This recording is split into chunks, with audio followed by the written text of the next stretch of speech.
माँ गंगा की अविरलता और निर्मलता के लिए समर्पित संगठन गंगा समग्र वास्तव में माँ गंगा इस देश ही में नहीं तो संपूर्ण विश्व में एक अनूठी नदी है।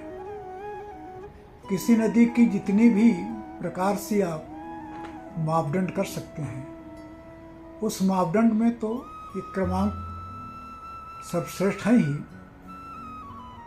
इसका जल विश्व में अद्वितीय है।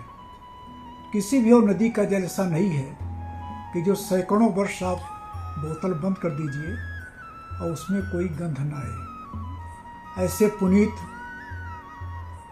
नदी को अविरल और निर्मल रखना ये सभी का परम कर्तव्य है। वास्तव में हमारे देश में, हमारी संस्कृति में नदियों को माता कहा गया है। महाभारत में भीष्म पितामह जी ने कहा है कि सभी नदियां ये विश्व की माताएं हैं, संपूर्ण विश्व की माताएं हैं।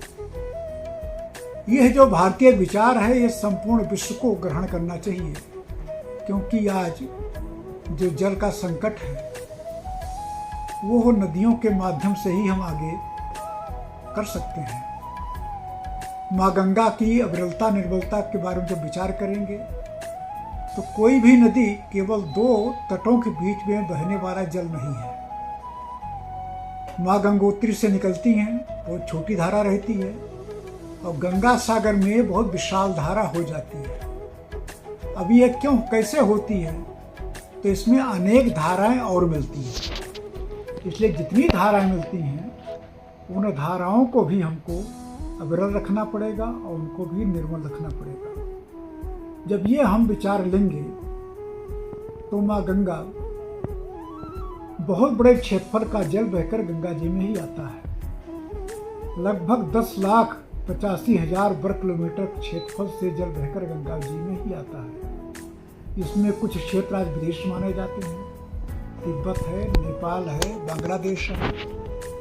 इनको अगर छोड़ भी दें तो 8,65,000 वर्ग किलोमीटर क्षेत्रफल का जल बहकर गंगा जी में ही आता है।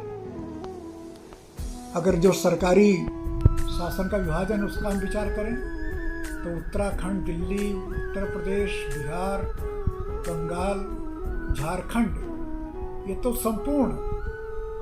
इसके अतिरिक्त हिमाचल प्रदेश, हरियाणा, राजस्थान, मध्य प्रदेश, छत्तीसगढ़ के लगभग दो तिहाई हिस्सों का जल ये गंगा जी में ही आता है। इतने बड़े क्षेत्रफल में जो भी जल स्रोत हैं, नदी हैं, उपनदी हैं, नाले हैं, तालाब हैं, इन सबको अविरल और निर्मल रखने का कार्य ये गंगा समग्र कर रहा है। हम सभी का इसमें सहयोग हो। माँ गंगा अविरल निर्मल बनी रहें, ये सभी से निवेदन है, आशा है, आग्रह है।